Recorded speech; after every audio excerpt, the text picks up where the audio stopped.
Surya Paloh CS mulai ragu usung Anies Baswedan, gelagat Nasdem tinggalkan koalisi perubahan kelihatan kentara banget. Kalau melihat hasil survei, ini banyak masyarakat yang masih ragu, Mas Anies ini maju atau tidak gitu. Belum deklarasi bersama gitu ya. Nah, sehingga kalau melihat waktu kan hanya tinggal 7 bulan ke depan.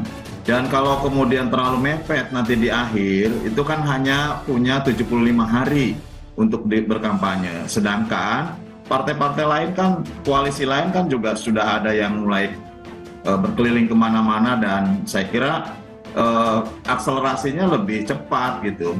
Nah oleh karenanya kita menginginkan sesegera mungkin lah. Ini bedanya koalisi perubahan dengan mungkin koalisi yang lain. Koalisi perubahan ini kan datang dengan cinta kasih gitu.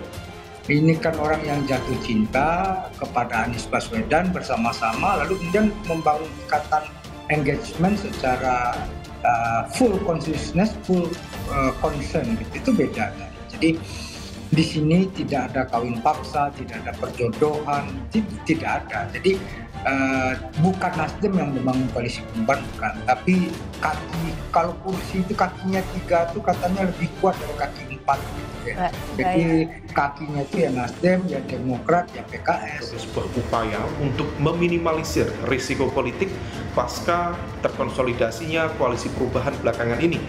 Bagaimanapun juga, Nasdem adalah satu-satunya partai di dalam koalisi perubahan yang hingga saat ini masih tercatat sebagai anggota dari koalisi pemerintahan. Oleh karena itu, jika Partai Nasdem dan juga Demokrat serta PKS mendeklarasikan diri sebagai sebuah koalisi untuk mengusung Anies Baswedan misalnya, maka risiko terbesar yang akan dihadapi adalah oleh Nasdem itu sendiri. Mau diiklankan sebesar apapun, dengan biaya iklan semahal apapun, tapi kalau masyarakat nggak ada yang minat untuk beli produk itu, ya itu akan dianggap produk gagal. Sesimpel itu cara berpikirnya. Dalam politik itu yang ada hanya kepentingan yang abadi. Catat ya. Jadi, melihat karakter Surya Paloh sebagai pengusaha, saya kok mengira Anies akan ditinggalkan oleh Nasdem. Pengamat politik Boni Hargens mengaku Partai Nasdem mulai menunjukkan keraguannya mengusung Anies Baswedan pada Pilpres 2024 mendatang. Bahkan kata Boni, saat ini gelagat partai besutan Surya Paloh itu untuk meninggalkan koalisi perubahan terlihat sangat kentara. Dengan adanya keraguan tersebut, Anies Baswedan sebagai bakal calon presiden usungan koalisi perubahan juga terancam gagal maju pada Pilpres mendatang lantaran tidak lolos presidential threshold atau ambang batas pengusungan capres di UU Pemilu jika Nasdem benar-benar meninggalkan koalisi perubahan. Agak ragu juga apakah Anies bisa maju karena Partai Demokrat sebagai perlengkap itu mulai memperlihatkan niat untuk meninggalkan koalisi perubahan. Kata Boni mengatakan Anies Baswedan hanya bisa maju Pilpres saat Nasdem keluar koalisi perubahan jika Partai Kebangkitan Bangsa atau PKB merapat ke koalisi perubahan. Namun kata dia agak mustahil PKB merapat sebab partai politik tersebut telah mendeklarasikan ketua umumnya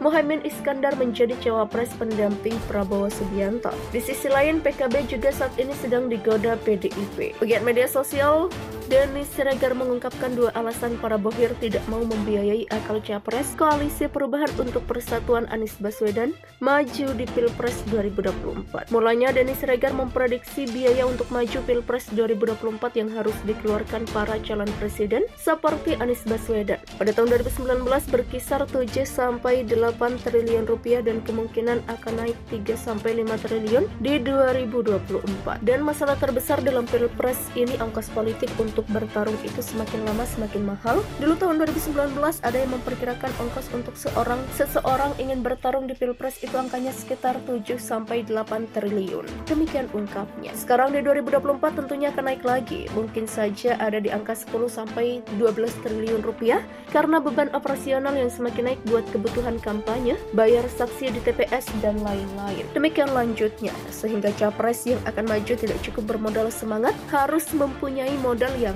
kuat. Karena itu seorang calon presiden harus punya modal yang kuat, nggak cukup punya modal semangat. Ya gimana lagi, inilah ongkos kita sebagai penganut negara demokrasi dan menganut sistem one man one vote. Demikian ujarnya pada Pilpres mendatang.